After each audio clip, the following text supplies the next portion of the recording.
اقبال اور آپ دیکھ رہے ہیں نظائر نیوز۔ خبروں کا باقاعدہ آغاز کریں گے اور شامل کریں گے پاکستان بھر سے علاقائی خبریں۔ وفاقی وزیر خارجہ محمد آصف نے سیالکوٹ میں صحافیوں سے گفتگو کرتے ہوئے کہا کہ وطن عزیز اس وقت سیلاب کی وجہ سے کٹھن حالات سے گزر رہا ہے۔ خطرہ ابھی ٹلا نہیں، ساری قوم متحد ہو کر اپنے تمام اختلافات ختم کر کے اس آفت کا سامنا کرے۔ ہماری جو مصیبت ہے، قومی جو ابتلا ہے، اس کو زیادہ گمبھیر کرنے کی کوشش کر رہے ہیں تاکہ آئی ایم ایف جو ہے وہ ہمیں پیسے ڈسپرس نہ کرے۔ آئی ایم ایف ہم جو پیسوں کا پچھلے 3 مہینے سے انتظار کر رہے ہیں، جو جاتے وقت عمران خان تباہی کر گئے تھے، جو سبسڈی جو ہے وہ دے کے انہوں نے جو خلاف ورزی کی تھی، اپنے سائن شدہ ایگریمنٹ کی تھی، اس کی مشکلات جو ہیں وہ بڑی مشکل سے ہم نے ان پہ قابو پایا ہے، اور دوست ممالک نے ہمیں جو ہے وہ وعدہ کیا ہے، بلکہ وعدہ نہیں کیا بلکہ انہوں نے آلریڈی ہماری امداد شروع کر دی ہے۔ تو اس کو روکنے کے لیے آئی ایم ایف جو ہے وہ کوئی پی ایم ایل این کو نہیں مل رہی۔ آئی ایم ایف یا میرے یا آپ کے گھروں میں نہیں لون دے رہا یا پیسے ڈسپرس کر رہا، وہ اس قوم کے لیے ہے۔ ایک مشکل وقت ہے جو پچھلے 4 سال کی پی ٹی آئی کی حکومت کی وجہ سے اس قوم کے اوپر آیا ہوا ہے، اس سے نجات کے لیے، مہنگائی سے نجات کے لیے، بجلی کے بلوں کا جو ایک طوفان آیا ہوا ہے اس سے نجات کے لیے، گیس کے بلوں کے نجات کے لیے، پیٹرول کی قیمت سے نجات کے لیے یہ سارے پیسے ہمیں ملنے ہیں، اس کو روکنے کے لیے۔ اور ان کی جو خواہش ہے کہ پاکستان دیوالیہ ہو اور سری لنکا بنے، جو بار بار عمران خان کہتا تھا، اس کے لیے ایک انہوں نے یہ کوشش کی ہے آئی ایم ایف کو لیٹر لکھ کے دونوں صوبوں نے کہ جی ہمیں سیلاب کی ضرورت ہے، ہم پیسہ جو ہے نہیں دے سکتے۔ یہ ایک سیبوٹاج کرنے کی ضرورت ہے، یہ میں سمجھتا ہوں کہ یہ سیبوٹاج کرنے کی کوشش ہے۔ قومی جو مفادات ہیں یہ ان کے خلاف ہے۔ آپ اختلاف ہم سے کریں، سیاسی اختلاف آپ اپنی جگہ رکھیں، پاکستان سے اختلاف نہ کریں، اپنے وطن سے اختلاف نہ کریں، ریاست سے اختلاف نہ کریں۔ اس کا خمیازہ جو ہے وہ پی ایم ایل این یا پی ڈی ایم کی حکومت کو جو ہے وہ کیا بھگتنا پڑے گا؟ اقتدار آتا ہے، اقتدار چلے جاتا ہے، وہ تو کوئی نئی بات نہیں ہے، لیکن ملک کو جو ناقابل تلافی نقصان پہنچے گا، یہ جو پلاننگ انہوں نے آڈیو ٹیپس میں جو سامنے آئی ہے، ملک کی تباہی کی جو پلاننگ انہوں نے کی ہے، میں سمجھتا ہوں کوئی محب الوطن شخص جو ہے، ان کی اقتدار کے ساتھ اتنی محبت ہے، اقتدار ان کو اتنی ہوس ہے اقتدار کی کہ اس کے لیے پاکستان کی سالمیت بھی جو ہے وہ داؤ پہ لگانے کے لیے لوگ تیار ہیں۔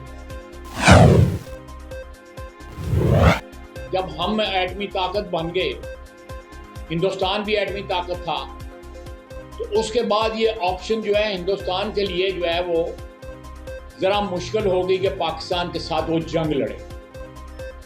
یہ را کا منصوبہ ہے کہ پاکستان کو جو ہے معاشی طور پہ تباہ کیا جائے، ایک معاشی جنگ انہوں نے ہمارے خلاف ڈکلیئر کی تھی۔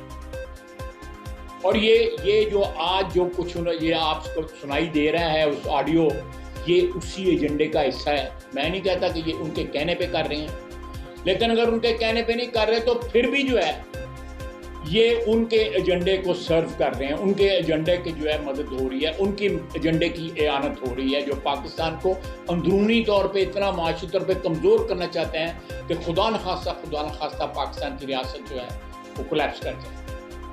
یہ ایک نیا طریقہ ہے وارفیئر کا جو ہندوستان نے اپنایا ہوا ہے، اور ہم ان چیزوں سے بجائے اس کے کہ قومی مشکلات اور قومی جو ابتلا کا وقت ہے اس کو مل کے ہم فیس کریں، اس کو جو ہے سیبوٹاج کرنے کی، اس کو جو ہے ایک قسم کا جو ہے وہ تباہ کرنے کی کوشش کر رہی ہیں۔ جو عمران خان صاحب نے کہا تھا کہ ملک جو ہے وہ 3 ٹکڑے ہو جائے گا، فوج جو ہے وہ جو ہے ختم ہو جائے گی، تباہ ہو جائے گی، یہ اس ایجنڈے کا حصہ ہے۔ دیکھیں، اقتدار کو اور سیاست کو جو ہے وہ دوام نہیں ہوتا۔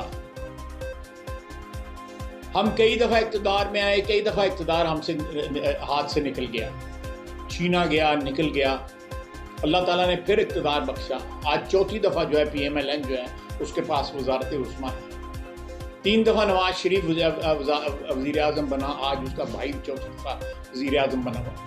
یہ چیزیں عارضی ہیں، اس وقت سب جو پرماننٹ چیز جو ہے ہمیں پاکستانیوں کی حیثیت سے یہ سوچنے کی ضرورت ہے وہ پاکستان ہے، وہ ریاست ہے، وہ وطن ہے جو پرماننٹ ہے۔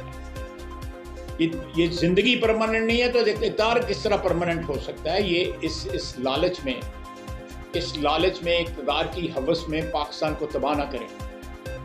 خدا را کم از کم اس وقت جو ہے جبکہ سیلاب میں کروڑوں لوگ جو ہے باہر جو ہے کھلے میدانوں میں پڑے ہوئے ہیں، پانی میں ہیں، لوگوں کے بچے مر گئے ہیں، لوگوں کے مویشی مر گئے ہیں، لوگوں کے نقصانات اتنے ہوئے ہیں کہ ہو سکتا ہے ساری زندگی وہ ریکور نہ کر سکیں اگر ہم ساری قوم مل کے ان کی مدد نہ کریں۔ وفاق کی ذمہ داری ہے، اس کے سارے پاکستان کی ذمہ داری ہے، چاہے وہ کہیں کو گوادر میں ہو یا وہ کے پی میں کہیں پہ ہو یا سندھ میں ہو، ہماری ذمہ داری ہے۔ ہم وفاق میں حکومت کر رہے ہیں، ہم سارے پاکستان کی ذمہ داری قبول کر رہے ہیں، ہم کبھی ذمہ داری سے جو ہے وہ کنارہ کشی نہیں کریں، سے اسے کترائیں گے نہیں۔ اس وقت پی ٹی آئی کے پاس 2 صوبوں میں جو سب سے زیادہ آبادی کے صوبے ہیں ان میں ان کی حکومت ہے، جغرافیائی جو ان کے پاس جو رقبہ ہے وہ جو ہے تقریباً 60% 50-60% وہ بنتا ہے، آبادی جو ہے 65-70% آبادی جو ہے ان کے اس وقت صوبائی حکومتوں کے پاس ہے۔ اور وہ کیا کر رہے ہیں؟ جلسے کر رہے ہیں، ضرور جلسے کریں، لیکن کم از کم یہ نقطہ جو ہے، ایک نقطہ سیلاب کا جو ہماری جو آفت آئی ہوئی ہے، اس کے اوپر تو کم از کم جو ہے وہ اس کو سیبوٹیج نہ کریں، اس وقت ملک کو نقصان نہ پہنچائیں، معاشی نقصان نہ پہنچائیں۔ یہ ایک ایسا ایشو ہے جو مشترک ہے، اس میں وفاق اور صوبے جو ہیں وہ علیحدہ نہیں ہیں، یہ مشترک ہیں۔ ہم اس مصیبت میں سیلاب کے پانی نے نہیں پوچھا کہ آپ نے پی ٹی آئی کو ووٹ دیا تھا یا پی ایم ایل این کو ووٹ دیا تھا یا جے یو آئی کو ووٹ دیا تھا یا پیپلز پارٹی کو، کس کو ووٹ دیا تھا۔ اور سیلاب کا پانی کسی کا آئی ڈی کارڈ نہیں دیکھ رہا، وہ سب کے لیے تباہی کر رہا ہے جو ہے، ہم نے مل کے اس کا مقابلہ کرنا ہے۔ اس وقت پاکستان کو وطن کے اوپر تو نہ اٹیک کریں، ہمیں اٹیک کریں، ہم سے اختلاف کریں، گالی دیں، جو مرضی کریں، گالی دی گئی ہوئی ہے، اس آڈیو ٹیپوں میں گالیاں بھی دی گئی ہوئی ہیں۔ میرا دوست ہے، ساری زندگی کا دوست ہے میرا شوکت ترین جو ہے، میرا بڑا عزیز دوست ہے، مجھے انتہائی دکھ ہوا ہے اس کی گفتگو سن کے۔ دیکھیں میں ڈیم کی جو ہے میں حق میں ہوں کہ یہاں پہ چھوٹے ڈیم بننے چاہیے، خصوصاً بارانی علاقوں میں جب بارشیں ہوتی ہیں پانی وہاں پہ اسٹور ہونا چاہیے، تاکہ وہ ان علاقوں میں جہاں پہ بارشیں نہیں ہوتی وہ پانی جو ہے جب برسات آتی ہے وہ پانی کلیکٹ کیا جائے، وہ پانی استعمال کیا جائے۔ ڈیرہ اسماعیل خان سے آپ کو آگاہ کریں گے صوبائی وزیر بلدیات و دیہی ترقی فیصل امین گنڈا پور اور کمشنر ڈیرہ اسماعیل خان ڈویژن عامر آفاق کی زیر صدارت سیلابی صورتحال اور اقدامات سے متعلق کمشنر آفس میں پریس بریفنگ کا انعقاد کیا گیا۔ ڈپٹی کمشنر ڈیرہ اسماعیل خان نصر اللہ خان اور ڈپٹی کمشنر ٹانک حمید اللہ خطک بھی موجود تھے۔ اس موقع پر خطاب کرتے ہوئے وزیر بلدیات و دیہی ترقی فیصل امین گنڈا پور نے کہا کہ جتنے نقصانات ہوئے اللہ ان خاندانوں کو صبر عطا فرمائے۔ انہوں نے کہا کہ تمام اداروں اور ڈیرہ اسماعیل خان کی عوام کو سلام پیش کرتا ہوں جنہوں نے سیلاب متاثرین کی مہمان نوازی کی اور ان کی امداد میں بڑھ چڑھ کر حصہ لیا۔ یہ سیلاب 2010 کے مقابلے میں زیادہ ہے جس سے ڈیرہ اسماعیل خان بہت زیادہ متاثر ہوا ہے۔ Elevator English language and computer academy detail ایک مستند اور مؤثر ادارہ ہے۔ اب تک سینکڑوں طلباء کو علم کے ہنر سے آراستہ کر چکی ہے۔ ادارے کی بنیاد 2015 میں رکھی گئی تھی اور اب تک تقریباً ہزاروں طلباء اس ادارے سے مختلف فیلڈز میں صنعت حاصل کر چکے ہیں۔ یہ ادارہ ٹیکنیکل بورڈ پشاور سے منسلک ہے۔ اوکاڑا میں اسٹوڈنٹ بچوں سے بھرا رکشہ الٹ گیا، حادثے کے نتیجے میں 5 بچے شدید زخمی بچوں میں سہیب احمد، افشاں، طیبہ، اقصیٰ، فضیلت شامل ہیں۔ ریسکیو ٹیم نے زخمی بچوں کو طبی امداد دینے کے بعد اسپتال منتقل کر دیا۔ حادثہ تیز رفتاری کی وجہ سے پیش آیا، رکشہ بے قابو ہو کر فصلوں میں الٹ گیا۔ ملک بھر کی طرح پونیا میں بھی مختلف تنظیموں کی طرف سے سیلاب متاثرین کے لیے امدادی کیمپ لگانے کا سلسلہ جاری۔ الخدمت فاؤنڈیشن، تحریک لبیک پاکستان اور وابڈا کالونی کی طرف سے شہر بھر میں مختلف مقامات پر امدادی کیمپ لگا کر سیلاب متاثرین کے لیے اشیاء خوردنوش، کپڑے، جوتے اور ضروریات کی اشیاء اکٹھی کی جا رہی ہیں۔ اس مہم میں بچوں، بڑوں اور بوڑھوں نے حصہ ڈال کر اپنی ذمہ داری پوری کر کے متاثرین کے لیے حالات کی بہتری کی دعا کی ہے۔